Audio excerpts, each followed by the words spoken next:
हमारे साथ जुड़े रहने के लिए हमारे YouTube चैनल को सब्सक्राइब करें, साथ ही बेल आइकन को दबाएं। नेटवर्क न्यूज की खबरें सबसे पहले देखने के लिए। सामाजिक, राजनीतिक, आध्यात्मिक भिन्न भिन्न जीवन के महानुभावों ने जो भाव व्यक्त किए हैं, मैं उसमें अपना स्वर मिलाता हूं।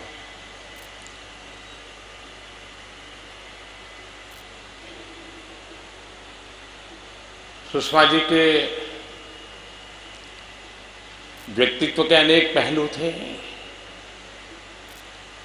जीवन के अनेक पड़ाव थे,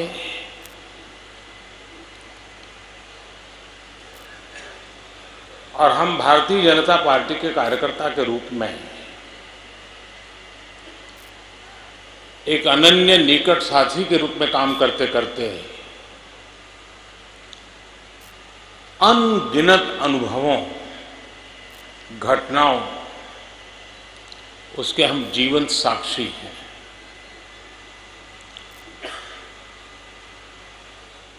व्यवस्था के तहत, एक अनुशासन के तहत जो भी काम मिले उसको जी जान से करना, और व्यक्तिगत जीवन में बहुत बड़ी ऊंचाई प्राप्त करने के बाद भी करना, जो भी अपने आप को कार्यकर्ता मानते हैं उन सब के लिए इससे बड़ी कोई प्रेरणा नहीं हो सकती है जो सुषमा जी के जीवन में हमने अनुभव किया है। इस बार जब उन्होंने लोकसभा चुनाव न लड़ने का फैसला किया, एक बार पहले भी ऐसा फैसला किया था,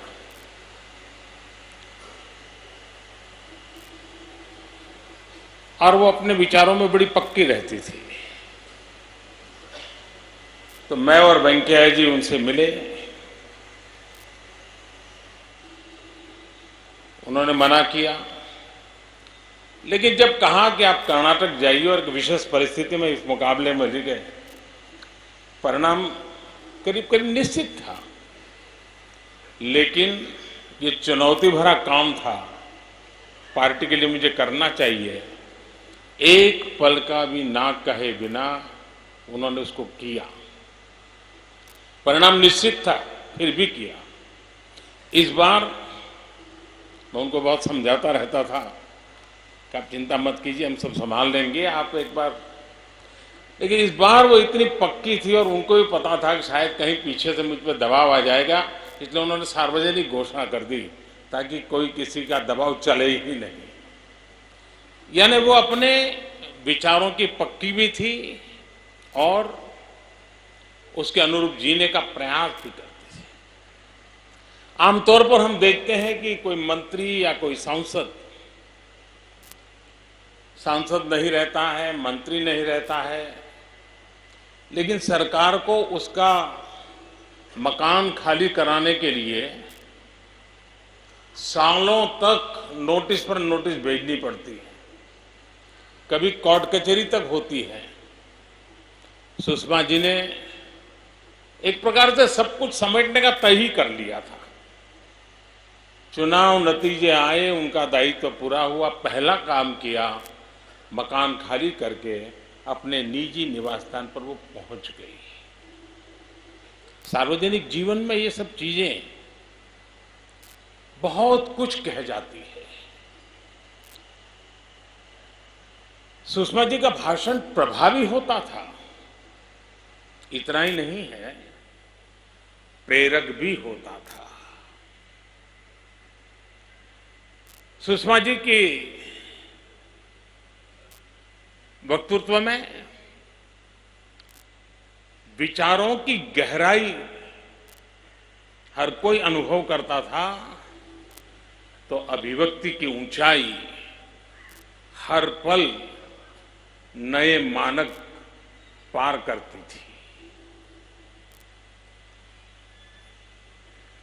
कभी कभी दोनों में से एक होना तो स्वाभाविक है, लेकिन दोनों होना बहुत बड़ी साधना के बाद होता है।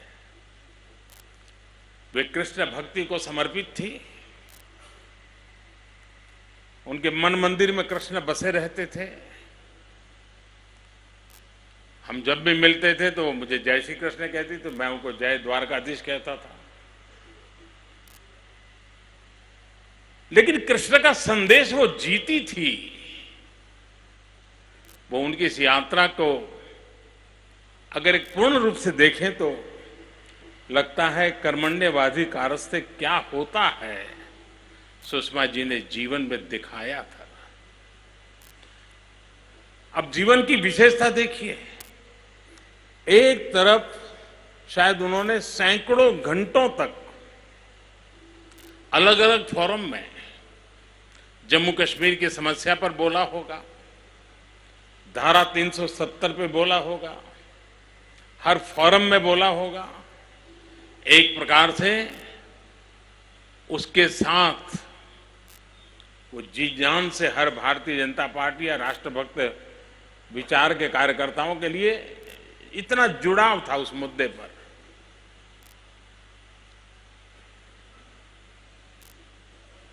जब जीवन का इतना बड़ा सपना पूरा हो, लक्ष्य पूरा हो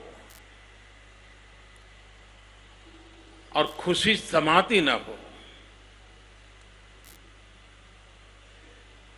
सुषमा जी के जाने के बाद जब मैं बांसुरी से मिला तो बांसुरी ने मुझे कहा कि इतनी खुशी खुशी वो गई हैं जिसकी शायद कोई कल्पना कर सकता है। यानी एक प्रकार से उमंग से भरा हुआ मन उसका नाच रहा था और उस खुशी में ही, उस खुशी के पल को जीते जीते वो श्री कृष्ण के चरणों में पहुंच गई।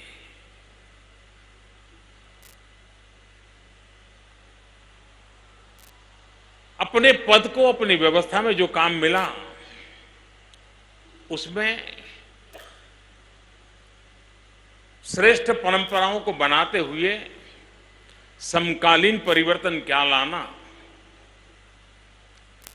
ये उनकी विशेषता रही है।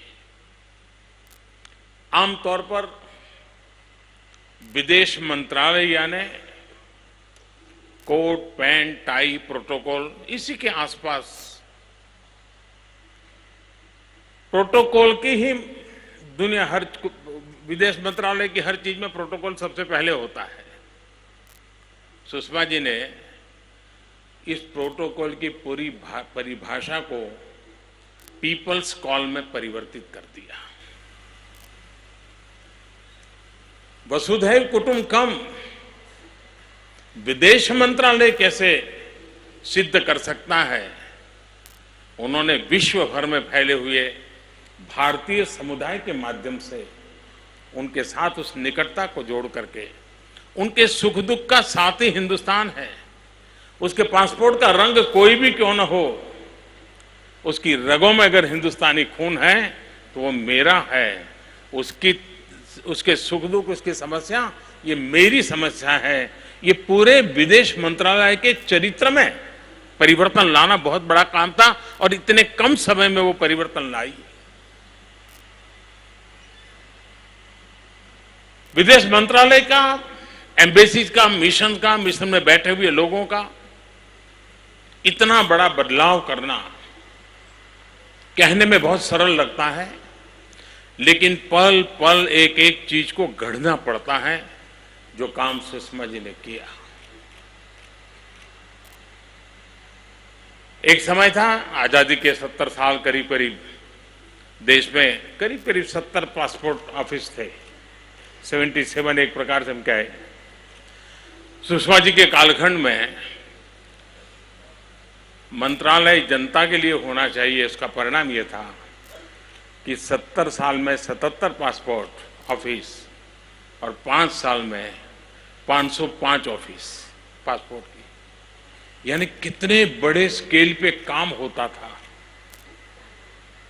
और ये काम सुषमा जी सहज रूप से करती थी। उम्र में मुझसे छोटी थी,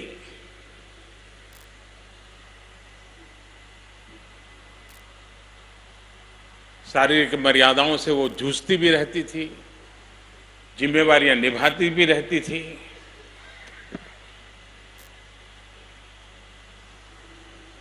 उम्र में भले मुझसे छोटी थी, लेकिन मैं सार्वजनिक रूप से कहना चाहूंगा कि मुझे उनसे बहुत कुछ सीखने को मिलता था।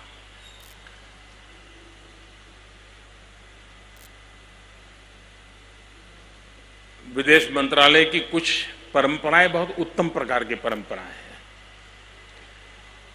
मैं नया नया था, यूनाइटेड नेशंस में मेरा भाषण होना था, पहली बार जा रहा था। सुषमा जी पहले पहुंची थी और जैसा मेरा स्वभाव रहता है कि मैं बैक टू बैक काम करने की आदत रखता हूं, तो मैं पहुंचा तो वहीं गेट पे वो रिसीव करने के लिए खड़ी थी। तो मैंने कहा चलो अपन अभी बैठ लेते हैं, कल सुबह मुझे बोलना है, बताइए क्या करना है। तो सुषमा जी ने पूछा आपकी स्पीच? मैं कहा बोल देंगे, चले जाएंगे, क्या है। वो कहा ऐसा नहीं होता है भाई,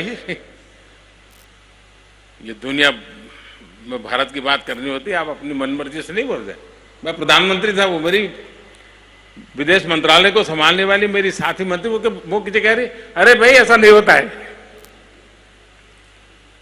तो मैंने कहा भाई मैं तो कभी न लिखता हूं और लिखने करके पढ़ना मेरे लिए बड़ा मुश्किल होता है, मैं अपना बोल लूंगा। उन्होंने कहा जी नहीं, रात को ही मेरे से, मैं इतना ट्रैवलिंग करके गया था, मेरे नवरात्रि के उपवास चल रहे थे, रात को ही वो भी बैठी। आप बोलिए, विचार बोलिए, आप क्या कहना चाहते हैं, हम उसको लिखते हैं। सबने लिखा, ड्राफ्ट स्पीच रात को ही तैयार हुई, सुबह मैंने उसको देख लिया। उनका बड़ा आग्रह था कि आप कितने ही अच्छे वक्ता क्यों न हो, आपके विचारों में कितने ही साध्यता क्यों न हो, लेकिन कुछ फॉर्म होते हैं जिसकी अपनी मर्यादाएं होती हैं और जो आवश्यक होती हैं। ये सुषमा जी ने मुझे पहला ही सबक सिखा दिया था। कहने का तात्पर्य यह है कि एक साथी के पास ये हौसला होता है कि आपसे जिम्मेवारी कोई भी हो, लेकिन जो आवश्यक है उसको बेरोक टोक कहना चाहिए। सुषमा जी की एक विशेषता है, यहां कोई लोग बोलने की हिम्मत नहीं कर रहे हैं शायद। वे मृदु थी, वो नम्र थी, वो ममता से भरी थी, सब था, लेकिन कभी कभी उनकी जबान में पक्का हरियाणवी टच भी रहता था। हरियाणवी टच के साथ बात को फटाक से कहना और उसमें टच से मस न होना भीतर से कन्विक्शन के रूप में प्रकट होता था। ये उनकी एक विशेषता थी और ये सार्वजनिक जीवन में बहुत कम होता है। गुड़ी गुड़ी बात करने वाले लोग बहुत मिल जाते हैं, लेकिन जब जरूरत पड़े तो कठोरता पूर्वक चीज को रखना और तब मेरे लिए कौन क्या सोचेगा उसकी चिंता करने के बजाय इस समय अगर गलत निर्णय हो गया तो नुकसान होगा, मुझे इस गलत निर्णय से बचाना चाहिए, पार्टी को बचाना चाहिए, साथियों को बचाना चाहिए, परिस्थिति को संभालना चाहिए। इस जिम्मेवारी को निभाने के लिए कभी हरियाणवी भाषा का भरपूर उपयोग करना पड़े तो कभी संकोच नहीं करती थी। विविधताओं से भरा व्यक्तित्व था। जिम्मेवारियों को निभाने के लिए अपने आप को कसना, अपने आप को हमेशा एक कार्यकर्ता के रूप में समर्पित भाव से कार्य करता रहना, एक उत्तम कार्यकर्ता के रूप में, एक श्रेष्ठ साथी के रूप में बहुत कुछ देकर के गई है, बहुत कुछ छोड़ करके गई है। सुषमा जी नहीं है, विरासत और अमानत हमें दे के गई है। उस विरासत और अमानत को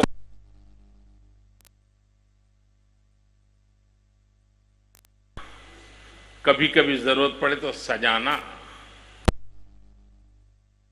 बनता है, और वही सुषमा जी को सच्ची श्रद्धांजलि होगी। सुषमा जी की जो ताकत थी उसकी कुछ झलक मैंने बांसुरी में अनुभव की। जिस प्रकार से सुषमा जी गई, उस पल को संभालना बहुत मुश्किल काम मैं मानता हूं, लेकिन अपने पिता को भी संभालना, परिस्थिति को भी संभालना, बांसुरी का जो धैर्य और मैच्योरिटी का मैंने दर्शन किया, सुषमा जी का एक लघु स्वरूप, मैं उस बेटी को बहुत आशीर्वाद देता हूं। इस परिवार के दुख में हम सब उनके साथ हैं। आदरपूर्वक नमन करते हुए, उनको श्रद्धांजलि देते हुए हम उन आदर्शों पर चलने का प्रयास करें। यही शक्ति प्रभु हमें दे। धन्यवाद। आप देख रहे हैं नेट्रिक न्यूज, साहस सच कहने का।